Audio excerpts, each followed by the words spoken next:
बिस्मिल्लाहिर्रहमानिर्रहीम, अस्सलाम वालेकुम। नाज़रीन, आप देख रहे हैं प्रोग्राम खबर क्या है और मैं हूं आपकी मेज़बान फरजाना सिद्दीक। नाज़रीन, आज प्रोग्राम के पहले हिस्से में हम रुख करेंगे फैसलाबाद का, जहां पर माली साल 2024 में शुरू होने वाले मंसूबे 2025 में भी ताहाल मुकम्मल नहीं हो सके हैं। अरबों रुपए की लागत से शुरू होने वाला सेफ सिटी का मंसूबा और सड़कों की मरम्मत अब तक मुकम्मल नहीं हो सकी है। मजीद इस खबर की तफसीलात बताने के लिए हमें ज्वाइन करेंगी नुमाइंदा फैसलाबाद शाइस्ता शेख, जबकि प्रोग्राम के दूसरे हिस्से में हम बात करेंगे खैबर पख्तूनख्वा की, जहां पर महकमा एनर्जी एंड पावर में बड़े पैमाने पर बेकायदगियां सामने आई हैं। कहीं पर बिजली फरोख्त की गई है तो बिजली की कीमत ही अदा नहीं हो सकी, कहीं रिकवरी में नाकामी का सामना करना पड़ा, कुछ मुआहदों के तहत रिकवरी में ताखीर हुई। मज़ीद तफसीलात बताने के लिए हमें ज्वाइन करेंगे ब्यूरो चीफ पेशावर मुमताज़ मंगिश, जबकि प्रोग्राम के आखिरी हिस्से में हम बात करेंगे कराची की, जहां पर गैर कानूनी तामीरात के मामलात रुक नहीं सके हैं। गुज़िश्ता कई बरसों से कई शक्लों में सिंध बिल्डिंग कंट्रोल अथॉरिटी में सिस्टम नाफिज है, करोड़ों रुपए की माहाना वसूली भी होने लगी है और महकमा एंटी करप्शन ने आला सतही तहकीकात शुरू कर दी हैं। मजीद इस खबर की तफसीलात बताने के लिए हमें ज्वाइन करेंगे नुमाइंदा कराची जाहिद खोकर। तो नाज़रीन, चलते हैं आज की पहली खबर की जानिब। आपको बताएं कि फैसलाबाद में माली साल 2024 में शुरू होने वाले मंसूबे 2025 में भी मुकम्मल नहीं हो सके हैं और इसके साथ साथ अरबों रुपए की लागत से शुरू होने वाला सेफ सिटी का मंसूबा और सड़कों की मुरम्मत भी अब तक मुकम्मल नहीं हो सकी है, जबकि मनशियात बहाली मरकज, विमेन वर्किंग हॉस्टल, जिनसी इस्तेहसाल से रोकथाम सेंटर भी तामीर नहीं हो सके हैं। अब ये सब मंसूबे ताहाल इल्तवा का शिकार क्यों हैं? तफसीलात जान लेते हैं अपनी नुमाइंदा फैसलाबाद से। शाइस्ता, सबसे पहले तो हमें ये बताइएगा कि 2024 में शुरू किए गए बेशतर तरक्याती मंसूबे ताहाल अधूरे क्यों हैं, क्या वजूहात हैं इसकी? जी बिल्कुल फरजाना, फैसलाबाद में साल 2024 साल 2025 जो कि जून में माली साल इख्तिताम पजीर हो जाएगा इसमें जो है बहुत सारे मंसूबाजात है वो मुकम्मल होना थे, लेकिन जो है हुकूमत अदम तवज्जुही के सबब जो है कुछ मंसूबाजात तो शुरू हुए लेकिन मुकम्मल ना हो सके डेडलाइन गुजर जाने के बावजूद भी। लेकिन कुछ मंसूबाजात ऐसे हैं जिनको शुरू ही ना किया जा सका। इसमें से कुछ मंसूबे ऐसे हैं जो कि वज़ीर आला पंजाब मोहतरमा मरियम नवाज शरीफ ने बजाते खुद फैसलाबाद में अपने दौरे के दौरान वादे किए थे, जिसमें से मेट्रो बस थी, अर्बन बसें थी, इलेक्ट्रिक बसेस को फैसलाबाद में शुरू किया जाना था। लेकिन अभी भी हमें दूर दूर तक ये मंसूबाजात शुरू होते हुए नज़र नहीं आ रहे हैं। इसके साथ साथ बेशतर मंसूबे हैं जो कि कुछ तो शुरू किए लेकिन बाद में फंड्स ना जारी होने की वजह से वो लटकते रहे और माली साल ख़त्म भी हो गया और वो मुकम्मल ही ना हो सके। इसके साथ साथ मैं आपको बताती चलूँ कि फैसलाबाद में जो फूड टेस्टिंग लेबॉर्ट्री बनाई जानी थी 28 करोड़ की, वो मुकम्मल ना हो सकी। इसके साथ साथ सड़कों की तामीर थी, कोई फ्लाईओवर्स थे उनको तमीर व मरम्मत उनकी होना थी, और जो ब्रिजेस बने हुए हैं फैसलाबाद की उनकी तमीर व मरम्मत होना थी, वो ना हो सकी है। तो इस हवाले से 2 अरब की लागत से फैसलाबाद की जो अहम सड़कें हैं जो कि दूसरे शहरों की जानिब जाती हैं, तो 10 सड़कें हैं 2 अरब की लागत से उनकी तमीर व मरम्मत होना थी, वो ना हो सकी। तो जिसकी वजह से बहुत ज़्यादा मसाइल जो हैं दरपेश नज़र आ रहे हैं। अच्छा, ये मंसूबे तो लटक गए हैं लेकिन उसकी वजह से शहरियों को बेपनाह मसाइल जो हैं उनका सामना करना पड़ रहा है। ये 10 ऐसी सड़कें थीं जिस पे बहुत ज़्यादा जो ट्रैफिक का लोड होता है, बहुत ज़्यादा बेशतर वहाँ पर हैवी व्हीकल्स गुजरती हैं, तो उसकी वजह से जो तमीर व मरम्मत नहीं हुई है तो एक्सीडेंट्स होते हैं, हादसात होते हैं, गाड़ियों का ख़राब हो जाना, गाड़ियों का उलट जाना, बल खाना, जिससे इंसानी जानों का ज़िया भी हो रहा है। दीगर अगर हम मंसूबाजात की बात करें तो 4 अरब से ज्यादा लागत का जो सेफ सिटी प्रोजेक्ट है उसको मुकम्मल होना था इस माली साल में। हूं कि इतना इम्पोर्टेंट मंसूबा था ये सेफ सिटी का मंसूबा जो है और 4 अरब की लागत से इसे शुरू किया गया था, उसके बावजूद भी ये मुकम्मल तौर पर फाल नहीं हो सका है। इसकी क्या वजूहात सामने आई हैं? जी बिल्कुल, यही है कि इसका जो कैमरास नस्ब कर दिए गए, उसका ऑपरेशनल जो काम है वो ही ना शुरू हो सका।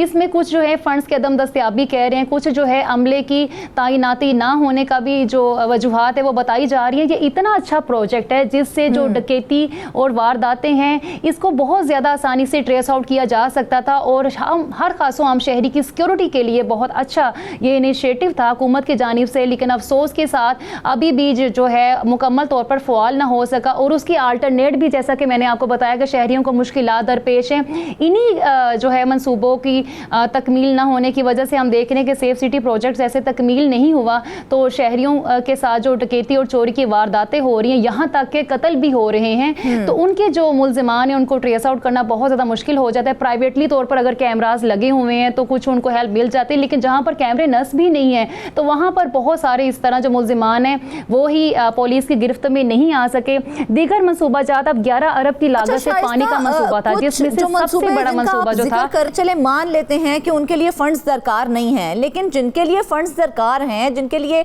फंड्स मौजूद हैं, उसके बावजूद भी उन सड़कों की मुरम्मत क्यों नहीं की जा रही? क्योंकि उन 10 सड़कों के लिए तो फंड्स जारी कर दिए गए थे। जी बिल्कुल, 10 सड़कों की तामीर के लिए फ़ंड्स जारी कर दिए गए थे, लेकिन यहाँ पर उसके बावजूद हम ज़िलाई इंतज़ामिया की इसमें कह सकते हैं कि उनकी भी शायद अदम दिलचस्पी है कि जिसकी वजह से जो मनसूबा जात है वो मुकम्मल नहीं ना हो सके। तो बहुत सारी जो सड़कें हैं अभी भी उनकी जानिब से जो डेवलपमेंट डिपार्टमेंट है उनका ये कहना है कि फ़ंड्स बहुत सारी सड़कों के लिए जारी नहीं हुए थे, और जो फ़ंड्स हमें जारी किए गए थे उसमें से हमने जो है काम करवा लिया था। अब मैं आपको ये भी बताऊँ कि जब भी यहाँ पर कोई VIP या VVIP की आमद होती है तो जो टूटी फूटी सड़कें हैं ना उन पे पैचेस लगा दिए जाते हैं, यानी कि सब अच्छा वो अपनी जानिब से दिखाने की कोशिश करते हैं कि हमारी सड़कें जो है बहुत अच्छी हैं, हमारे जो गेस्ट यहाँ पर आए हैं, हुकूमती नुमाइंदे यहाँ पर आए हैं तो उनकी गाड़ियों को भी कोई मसला मसाइल ना हो, वो कहीं खड्डे में ना फंस जाए, तो इसके लिए पैचेस लगा दिए जाते हैं और जो है वक्ती तौर पर डंग टपाओ का ये प्रोग्राम कर दिया जाता है। लेकिन जो है शहरियों को इस हवाले से क्या मसाइल दरपेश हैं उसकी जानिब जो है वो कोई कान ही नहीं धरता। शहरियों को जो एक दिन के लिए वो VVIP के लिए इस तरह का सारा जो है पैचेस लगा देते हैं, लेकिन शहरियों के साथ जो रोज़ हो रहा है वो जो है उनकी दिलचस्पी में शामिल ही नहीं है। सेफ अगर हम एक कहूँ आपको साफ़ पानी का जो मंसूबा है उस हवाले से भी इतने ज़्यादा मसाइल दरपेश हैं। सबसे बड़ा मंसूबा जो था इसमें से देहातों में साफ़ पानी की फ्राहमी का, वो भी शुरू ना हो सका, और फिर शहरियों को वही जो गंदा नाले का पानी है वहाँ से ही जो सब्जियाँ उगती हैं वही खाने पर मजबूर हैं, और फिर यहाँ के अस्पताल भी फैसलाबाद के वहाँ पर मरीजों से भर जाते हैं। तो ये बीमारियाँ जो है वो शहरियों को आन घेरती हैं। तो ये मंसूबा लटकने की वजह से जो उसके असरात हैं वो बहुत देर पर हैं, और जो शहरियों को बेपनाह इस हवाले से मसाइल हैं। दीगर मंसूबों की अगर हमने सारे मंसूबे लेके बैठ जाए ना तो शायद सारा दिन फरजाना गुजर जाए। इतने ज़्यादा जो है मंसूबे हुकूमत की जानिब से शुरू किए जाते हैं, लेकिन अफसोस की बात है उनको पाए तकमील तक नहीं पहुँचाया जाता है। आपने सड़कों की तामीर के हवाले से हमें बताया, सेफ सिटी के हवाले से बताया, लेकिन एक और मसला है जो कि सरकारी कॉलेजेस और स्कूलों की तामीर और मुरम्मत का है। 150 से ज़ायद ये हैं स्कूल कॉलेजेस जिनकी तामीर अभी तक मुकम्मल नहीं हो सकी है। तो इसके हवाले से क्या कहते हैं, क्या मौक़िफ़ देते हैं?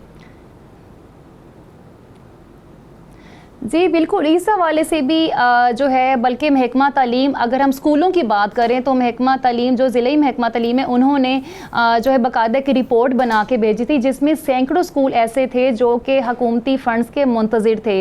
118 से ज़ायद तो सरकारी स्कूलों की इमारतें ऐसी हैं जो कि मखदूश हैं। बच्चे जो है ख़तरों के साए तले तालीम हासिल करने पर मजबूर हैं। किसी की दीवारें गिरने वाली हैं, किसी की छतों से जो है सीमेंट वो जो है गिरता है नीचे, तो सरिये बाकायदा तौर पर नज़र आते हैं, जो लेंटर वहाँ डाला हुआ है छतों पर वो उसके सरिये नज़र आते हैं। और जो स्कूल इंतज़ामिया है वो फिर क्या करती है, जो कमरा बहुत ज़्यादा मखदूश है तो बच्चों को बाहर वो बिठा लेते हैं बरामदों में या खुले आसमान तले।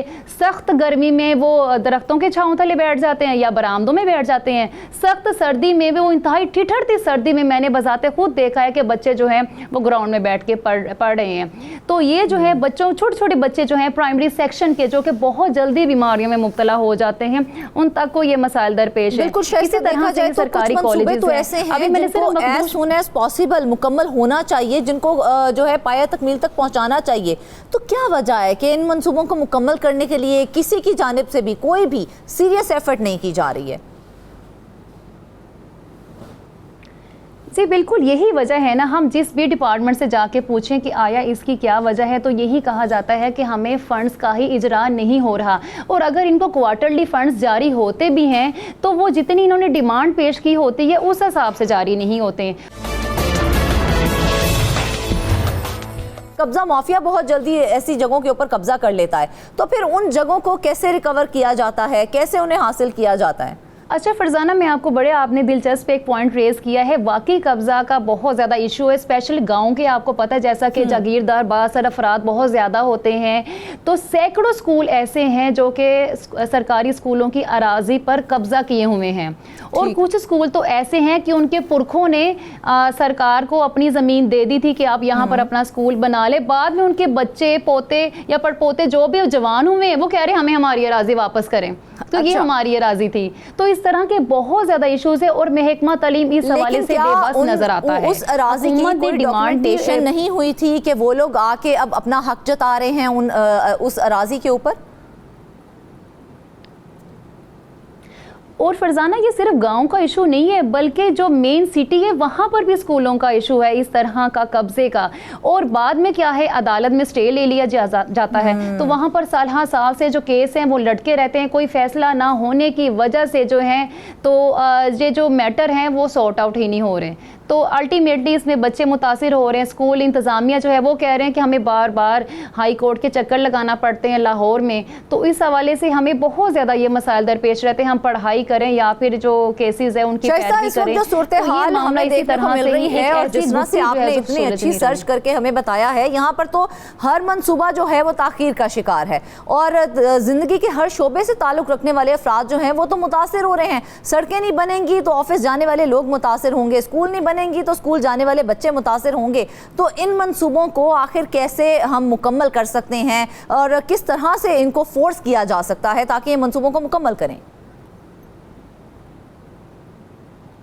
अच्छा, इसके लिए ये है कि बाकायदा तौर पर हुकूमत को चाहिए कि इस तरह की कमेटीज़ बना दी जाएं, उसमें से जो ज़िम्मेदारान हैं उनको वो मुंतखब किया जाए, और उनका काम सिर्फ ये हो कि वो इन इश्यूज़ को सॉर्ट आउट करे। जैसा कि स्कूलों में कब्ज़े का इशू है, तो उनको चाहिए कि कमेटी ऐसी बना दे, ना कि हर टीचर, जैसा कि प्रिंसिपल कभी जो भी टीचर फ्री है उसकी ड्यूटी लगा देता है कि आप हेयरिंग पे जाएँ वहाँ हाई कोर्ट लाहौर में।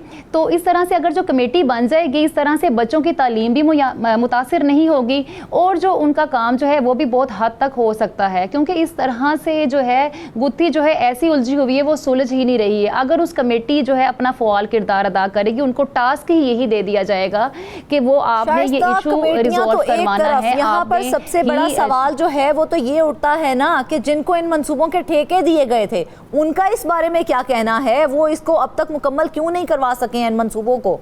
जैसा कि फरजाना, आप भी अक्सर प्रोग्राम्स में आपके अक्सर डिस्कस होता है कि ऑडिट रिपोर्ट आ गई, फलां डिपार्टमेंट का जो है वो करप्शन सामने आ गई, उनके घपले सामने आ गए। तो ठेकेदारों की जानिब से वाकई आपने सच कहा है कि इस तरह की चीज़ें की जाती हैं कि जो फंड्स जिस मद में जारी होते हैं उस मद में खर्च ही नहीं होते हैं।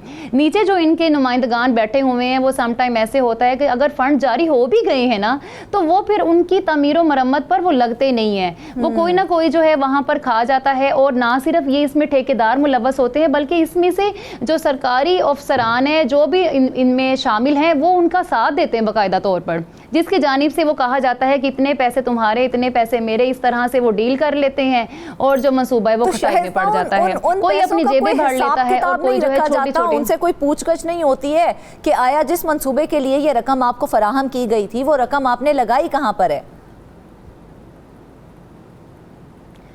जी बिल्कुल, इसकी ऑडिट रिपोर्ट में इसी चीज़ का तो भांडा खुलता है। ऑडिट रिपोर्ट आ जाती है और बहुत हद तक अफसरान जो है मुअत्तल भी हो जाते हैं, लेकिन रिकवरी का मामला तो मैं कहती हूँ कि पुलिस चाहे कोई बड़ा डकैत भी अगर पकड़ लेना तो वो भी, बल्कि बैंकों में डकैतियाँ होती हैं, कई करोड़ों की डकैतियाँ होती, तो जब वो पकड़ा जाता है ना तो वो कह देता है कि अगर मैंने भाई 40 करोड़ रुपया बैंक से लिया था तो मेरे पास ये सिर्फ इतने पैसे हैं, 2 करोड़ में दे सकता हूँ, बाकी मेरे पास है नहीं, बाकी लोगों ने खा लिए, फलां का नाम ले देते, वो भी हमारे गैंग में शामिल थे और उन्होंने वो खा लिया, मेरे पास सिर्फ इतने पैसे हैं, मैं सजा लेने को तैयार हूँ। तो अगर एक छोटे से अगर इलाकाई जो मसला है वहाँ पर इस तरह से रिकवरी नहीं हो पाती, तो जो इतनी मेगा करप्शन है वहाँ पर आप फिर हिसाब लगा लें कि क्या किस तरह से रिकवरी पॉसिबल हो सकती है। हल हुआ ज्यादातर जो है करप्शन करने का कि आप करोड़ों का जो है वो आप खा जाएं, उसके बाद कहें जी मेरे पास चंद रुपए हैं और अब आपने जो करना है कर ले, मैं तो नहीं दे सकता हूँ। तो इस मसले का हल क्या होगा? इस मसले का हल फिर अब हम क्या कर सकते हैं? हम तो सिर्फ ये चीज़ें रिपोर्ट करते हैं, हम दिखाते हैं, बल्कि इसके लिए डिपार्टमेंट्स भी शामिल हैं, पुलिस इनमें इन्वॉल्व है, एंटी करप्शन इसमें इन्वॉल्व है। इनको उस तरह से मुतहरिक नहीं किया जा सका जिस तरह से इनको एफिशिएंटली काम करना चाहिए। एंटी करप्शन के पास सरकारी अराजी के सरकारी केसेस मुतअद्दिद शामिल हैं, जो कि अफसरान जो हैं डेली की बुनियाद पर उनसे रिश्वत वसूल करते हैं, लेकिन उसके बावजूद ज़्यादा से ज़्यादा FIR दर्ज होती है। बाद में जब ये मामला कोर्ट में जाता है उसके बाद जो है हम देख लेते हैं कोई अपनी बेल करवा लेता है, कोई स्टे ले लेता है, कोई किस तरह से राह फरार इख्तियार करने की कोशिश करता है।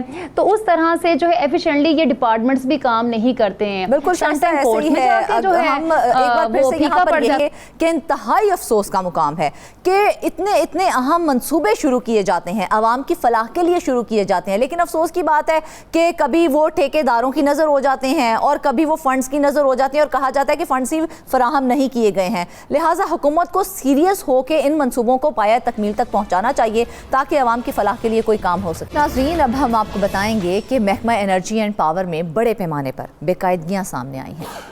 कहीं पर बिजली फरोख्त की गई है तो बिजली की कीमत ही अदा नहीं हो सकी, कहीं रिकवरी में नाकामी का सामना करना पड़ा।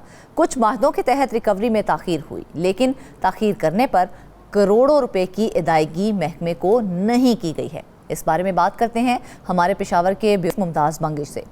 जी मुमताज़, हमें बताइएगा कि खैबर पख्तूनख्वा में कई हाइड्रो पावर स्टेशन हैं, लेकिन ऐसे हाइड्रो पावर स्टेशन का क्या फ़ायदा जो बिजली तो बेच देते हैं, लेकिन वो अपनी ही बिजली बेचने पर रिकवरी नहीं कर सकते हैं। शुक्रिया फरजाना।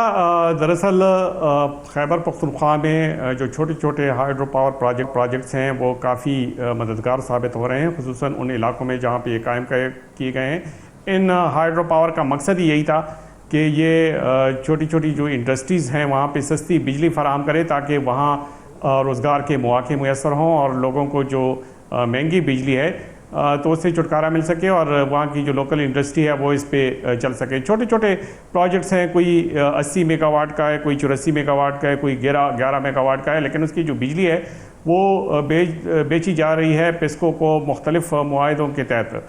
जो पख्तूनख्वा एनर्जी डेवलपमेंट ऑर्गेनाइजेशन है उसके थ्रू ये काम हो रहा है। ये एक कंपनी है जो मुख्तलिफ जो छोटे हाइड्रो पावर प्रोजेक्ट्स हैं उसकी बिजली जो है मुख्तलिफ कंपनियों को बेचती है, उसमें पेस्को भी शामिल है। मिसाल के तौर पर मच्छी हाइड्रो पावर स्टेशन है मर्दान में। ये हाइड्रो पावर स्टेशन जो है ये काफ़ी अरसे से वहाँ पे कायम है और इसने बिजली जो ये बेची जा रही थी तो ये पेस्को को बिजली इसकी बेची जा रही है और 2022 और 2023 में जो बिजली फ़रोख्त की गई उसके जो बकायाजात हैं वो अभी तक पेस्को के ज़िम्मे बकाया हैं। हुकूमत की तरफ से कोशिश तो की गई, लेकिन ये जो पीडो का इदारा है पख्तूनख्वा एनर्जी डेवलपमेंट ऑर्गेनाइजेशन, ये उसकी ज़िम्मेदारी होती है कि जितनी भी बिजली बेचे उसकी रिकवरी में भी वो अपना किरदार अदा करें ताकि उसका जो असल मकसद है इस हाइड्रो पावर का वो पूरा हो। लेकिन बदकिस्मती से पेस्को के ज़िम्मे 20 करोड़ 71 लाख रुपए के बकायाजात हैं। ये बिजली फ़रोख्त की गई और इस बिजली के जो बकायाजात हैं वो खैबर पख्तूनख्वा हुकूमत को पीडो के ज़रिए ना मिल सके। और यहाँ मैं फरजाना एक बात और भी बता दूँ कि इससे कबल भी इसी पावर प्रोजेक्ट के तहत जो बिजली बेची गई है उसमें ख़जाने पर 4 अरब रुपए का बोझ पड़ा था, यानी जो रिकवरी थी वो नहीं हो सकी थी, जिसके बाद बार बार पीडो से कहा गया कि वो रिकवरी को मुमकिन बनाएं और जो बिजली लेने वाले इदारे हैं उनके साथ ये मामला टेकअप करें ताकि ये पावर प्रोजेक्ट जो है इसका असल मकसद जो है वो पूरा हो सके। लेकिन ये मुसलसल अब भी ये मसला मौजूद है और लेकिन मुमताज, अगर देखा जाए तो खैबर पख्तूनख्वा में मालाकंड 3 हाइड्रो पावर को बने तो 2 दिहाइयों से ज़्यादा जो है वो अरसा गुजर चुका है, उसके बावजूद वो मुकम्मल तौर पर काम नहीं कर पा रहा, तो इसकी क्या वजह है?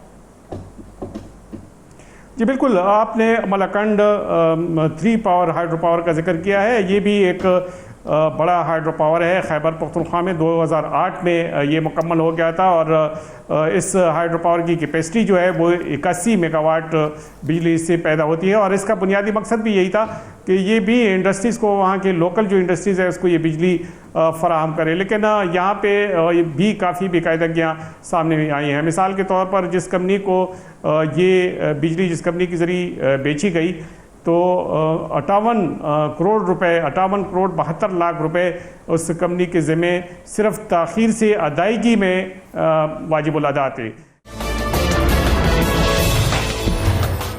खैबर पख्तूनख्वा में एक और हाइड्रो पावर प्रोजेक्ट था रिनाला के नाम से, उसमें भी हमने देखा कि कई एक मसाइल सामने आए हैं, तो कौन से मसाइल हैं जिनका सामना करना पड़ रहा है? हाँ जी Farzana, Renala hydro power project की जो बेकायदगी है ये बड़ी इंटरेस्टिंग है।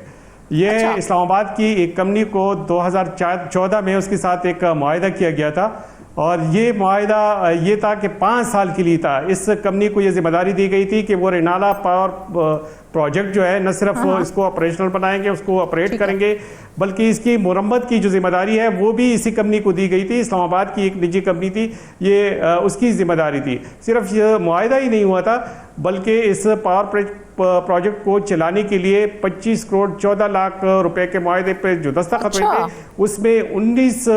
उसमें 9 करोड़ 19 लाख रुपए की अदायगी भी की गई थी। अच्छा। लेकिन जो दिलचस्प उसमें बात थी वो ये थी कि रिनाला हाइड्रो पावर प्रोजेक्ट की जो बिजली थी वो पिस्को को सप्लाई होनी थी।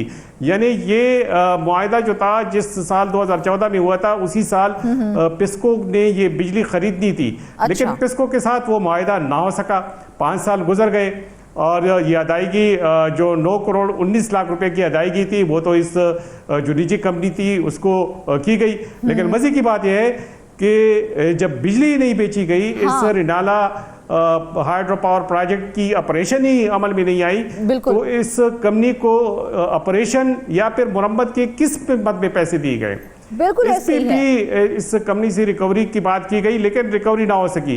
बल्फाजी दीगर उससे कोई मुनाफा आया ही नहीं है, हाइड्रो पावर चला ही नहीं है, तो मुआहिदा ना करने की क्या वजूहात सामने आई? जब एक स्टार्ट में आगाज ही इस बात पे हुआ था कि मुआहिदा किया जाएगा, तो मुआहिदा ना करने की क्या वजूहात सामने आई?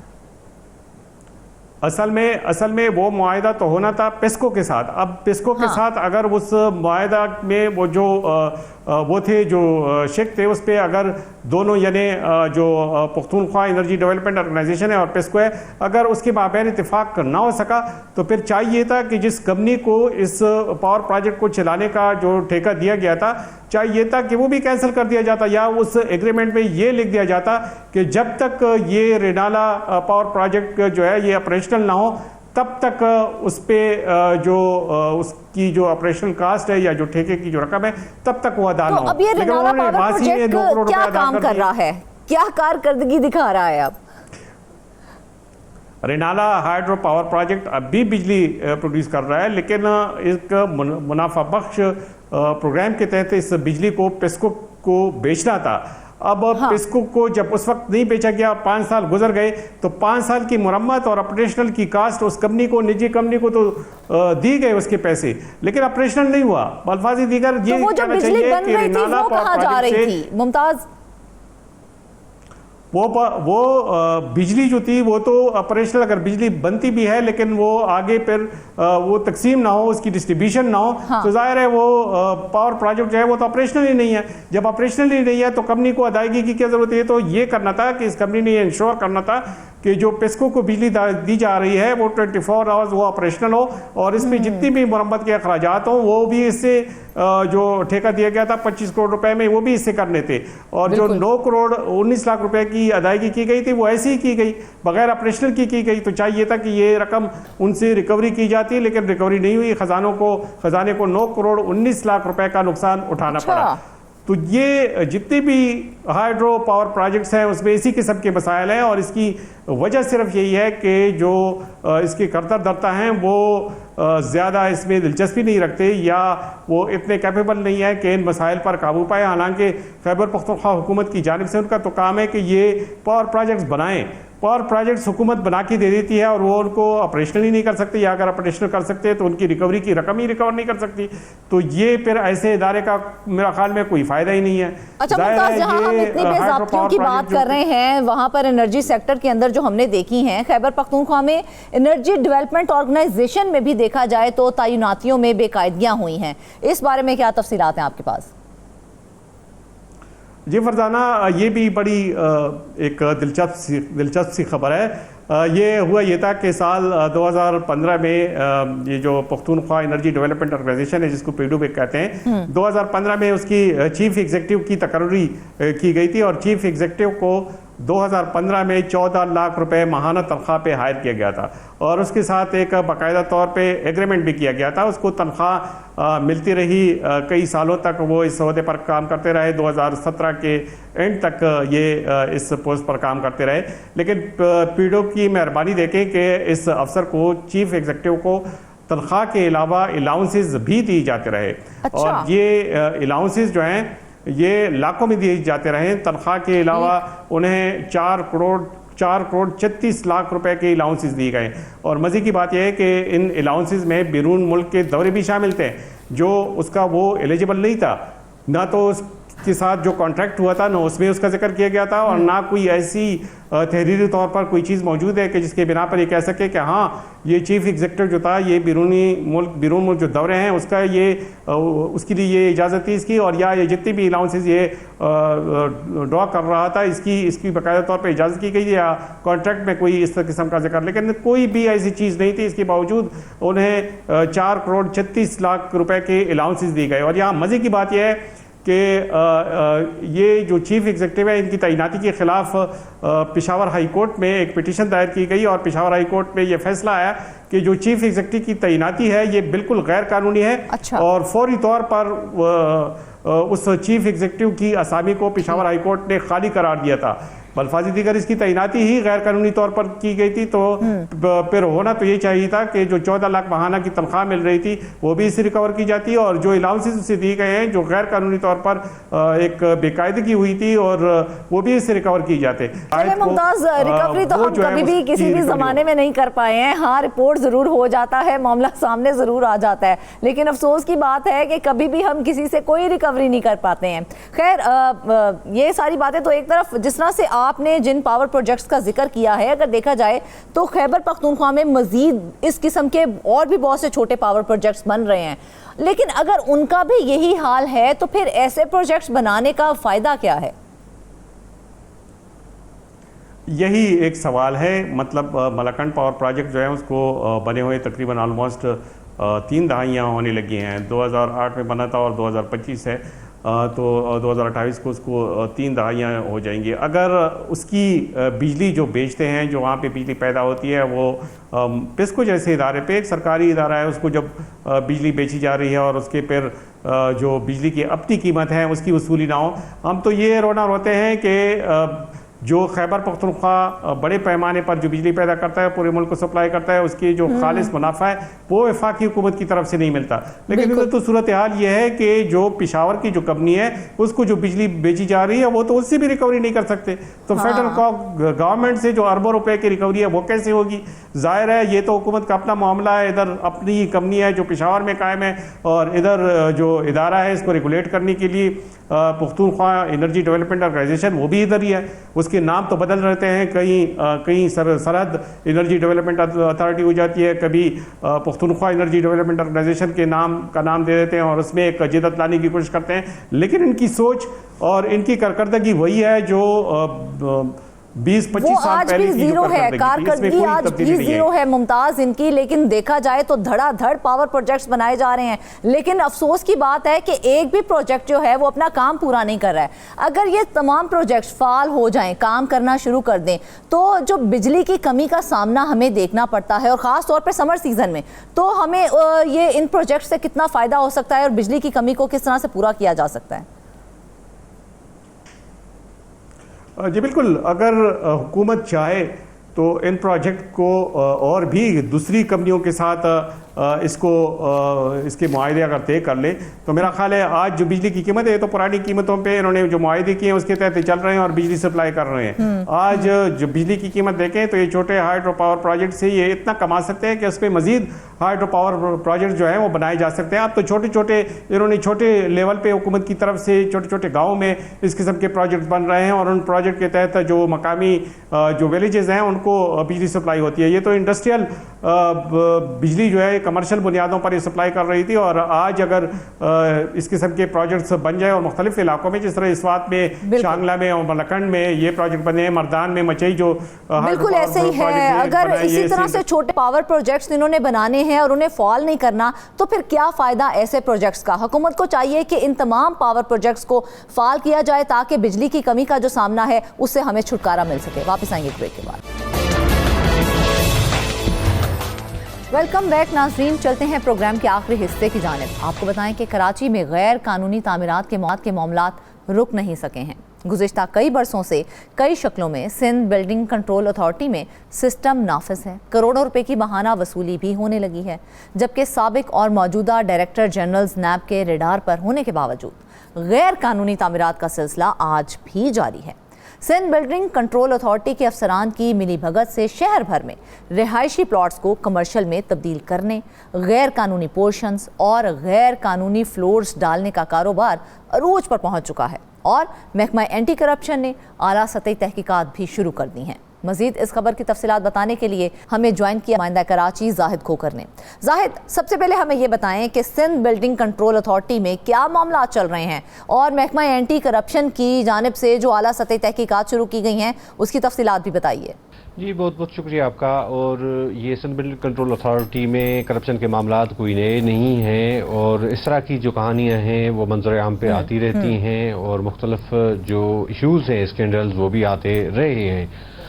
हमेशा इसी तरह से होता है, और इस वक्त भी कि जो मामलात हैं वो कोई ख़त्म नहीं हुए हैं या ख़त्म होने का नाम नहीं लेते हैं। मुख्तलिफ शक्लों में, मुख्तलिफ सूरतों में, और मुख्तलिफ जो लोग हैं इसको जो है इस सिस्टम को चलाते हैं।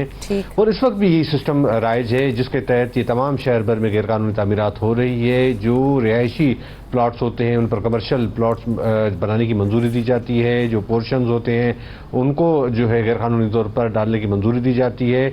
और ये एक ऐसा सिस्टम है कि हर ज़िले के अंदर ये करोड़ों रुपए की मंथली जो कलेक्ट होती है और फिर सिस्टम में जाती है, फिर अफसरान जो हैं उसमें भी उनका हिस्सा पति जाता है।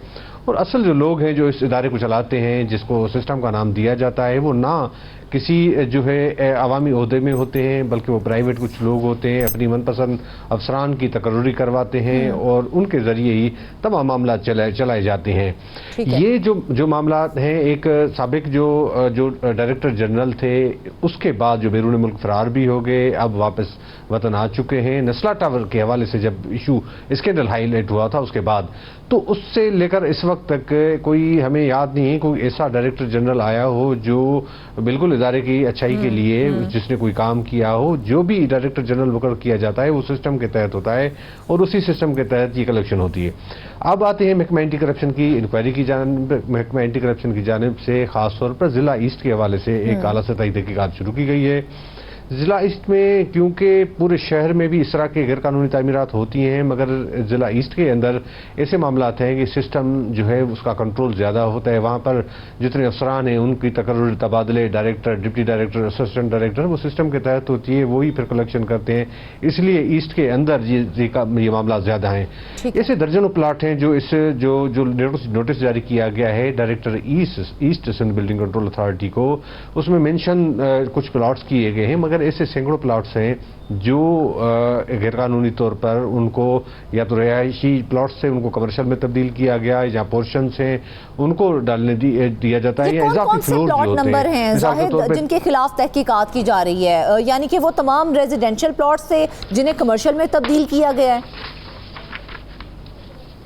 जी बिल्कुल, ये काफ़ी इसमें फहरिस्त सैकड़ों प्लॉट्स हैं, मगर जो इस लेटर में मेंशन किया गया है उसमें उसके कुछ जो प्लॉट्स नंबर हैं वो आपको ज़रूर बताएंगे। कि मोहम्मद अली सोसाइटी में ब्लॉक 2 में 8/7 जो है बी ये प्लॉट नंबर है, और इसी तरह से PCH में एक प्लॉट 342 है, बहादुराबाद चिंग कॉरपोरेट सोसाइटी में प्लॉट नंबर 148 है, और इसी तरह से बहादुराबाद की दूसरी जो सोसाइटी है उसमें प्लॉट 7/8 है, कॉर्पोरेट हाउसिंग सोसाइटी में प्लाट नंबर 84 है। हमें ये बताएं, एक्टन के इलाके में एक और नस्ला टावर बनने जा रहा है, क्योंकि जो प्लॉट था वो 2 अलग अलग प्लॉट थे जिनके मालिक भी अलग अलग हैं, उनको एक गेट करके एक ही प्लॉट के करके एक्स्ट्रा ज़मीन दी गई है।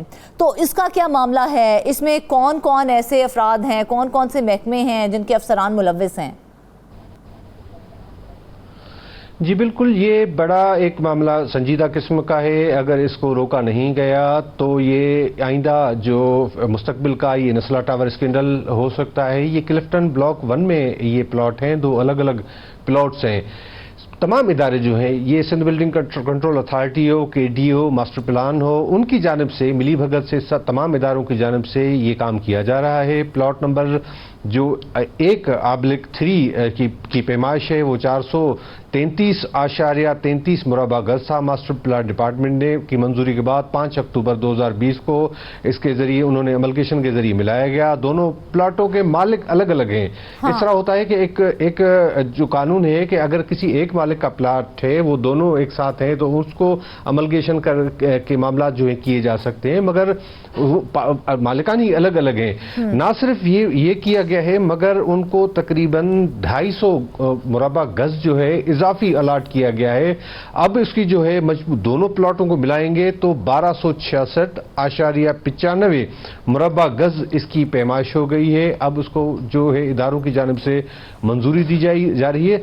और दूसरी बात जो हमें ज़राए ने बताया है कि जो दूसरा प्लॉट है उसकी मालकी और दीगर हवाले से कुछ लोग सिंध हाई कोर्ट में भी गए हुए हैं और उनका मुकदमा जो मामला है सिंध हाई कोर्ट में भी चल रहा है। उसके बावजूद मतलब एक इतने जो है दीदा दिलेरी से ये काम किया जाता है। अब जो है वो चल रहे हैं, उसके बावजूद हमने देखा है कि ये सिलसिला रुकने में नहीं आ रहा है। जी बिल्कुल, इसी तरह से कि इतने बड़े केसेस हैं और आपको जो है आज की जो बात बता दूं, कोई डेवलपमेंट ये है कि आज भी नेप कोर्ट में नेप की जानिब से कुछ रिपोर्ट अदालत को दी गई है और उसमें जो चीज़ें बताई गई हैं, इसमें बताया गया है कि तकरीबन 497 प्रॉपर्टीज उनको मुंजमद किया गया है। वो एक शहर ऐसी कराची शहर के अंदर एक M9 पर मेगा रिहायशी प्रोजेक्ट है, उसके हवाले से उसकी जो ज़मीन है वो इलीगल तरीके से दी गई थी। इसमें ना सिर्फ सिंध बिल्डिंग कंट्रोल अथॉरिटी बल्कि उसके साथ लैंड यूटिलाइजेशन और दीगर जो अफसरान महकमों के अफसरान है MDA, उनकी मिली भगत से तमाम मामला किया गया था। अदालत के अंदर रिपोर्ट जमा कराई थी। ये बताया गया है कि जो नेप आर्डीनेंस 1999 की शिक 12 के तहत मुख्तलिफ शहरों में अरबों रुपए की जायदादें हैं, उनको जब्त किया गया है। तकरीबन 17,800 एकड़ ये ज़मीन सरकारी है मलीर ज़िला की, जो गैर कानूनी तौर पर इस सोसाइटी को दी गई थी। Sindh building control authority MDA के अफसरान की जायदादें मुंजमद कर दी गई है। इब्तदाई मरहले के लिए में 15 रोज़ के लिए ये जो प्रॉपर्टीज़ है मुंजमद की गई हैं। उसी सोसाइटी के जो उसमें शामिल हैं, जो मालिक हैं वो भी शामिल हैं, उसके जो अजीज अकारिब हैं वो भी शामिल हैं। 2 साबिक director general Sindh building control authority के उस वक्त के, उनकी जो प्रॉपर्टीज़ है वो भी शामिल हैं। और 2 साबिक सेक्रेटरी लैंड यूटिलाइजेशन महकमा रेवेन्यू का जो डिपार्टमेंट होता है उसके अफसरान भी जो है सेक्रेटरीज हैं वो शामिल हैं, जिनकी प्रॉपर्टीज़ मुंजमद की गई हैं। अच्छा। साबिक डिप्टी डायरेक्टर टाउन प्लानिंग है, साबिक एडिशनल डायरेक्टर टाउन प्लानिंग है और एक साबिक मुख्तारकार है, जिन्होंने ये मिली भगत करके तमाम मामलात किए। सिंध बिल्डिंग कंट्रोल अथॉरिटी इन तमाम मामलात को रेगुलराइज करती रही है और उनको फैसिलिटेट करती रही है। ना सिर्फ इतने बड़े जो मेगा प्रोजेक्ट्स होते हैं बल्कि बिल्कुल एक और अच्छी बात जो हमारे सामने इस तमाम मामले के हवाले से आई है जाहिद, वो ये है कि कराची में मेगा रिहायशी मंसूबे की सहूलत कारी करने पर साबका और मौजूदा डायरेक्टर जनरल के खिलाफ नैब की जानिब से तहकीकात शुरू की गई थी और साबिक डायरेक्टर जनरल का नाम ECA लिस्ट में भी डाला गया था। तो वो मामला अब कहाँ तक पहुँचा है, इसकी डिटेल्स हमारे साथ शेयर कर दें। जी बिल्कुल, साबिक डायरेक्टर जनरल जो हैं मौजूदा से जो साबिक थे, उनकी जानिब से भी उनको जब मना किया गया था, मुख्तलिफ हुकाम की जानिब से कहा गया था कि आपने इस मेगा जो एब9 पर वाक़ है मेगा रिहायशी प्रोजेक्ट, और इसी वजह से जो नेब की जानिब से ये मुंजमद किए गए हैं प्रॉपर्टीज़, उनके लिए कहा गया था कि इसको फैसिलिटेट नहीं करना, इसका कोई भी गैर कानूनी काम नहीं करना। उसकी जानिब से जो बताया गया है ज़राए ने, मुबैना तौर पर करोड़ों अरबों रुपए की रिश्वत लेने के बाद उनको रेगुलराइज किया था, जिस पर नेब की जानिब से एक्शन लिया गया। एक खत भी जारी किया गया था तमाम इदारों को, और ख़ास तौर पर ECL में नाम डाला गया था कि इसको बैरून मुल्क जाने पर पाबंदी आयद की जाए। और यह भी हमें ज़राए ने बताया था कि सिंध हुकूमत की जानिब से भी इस हवाले से उनको मना किया गया था।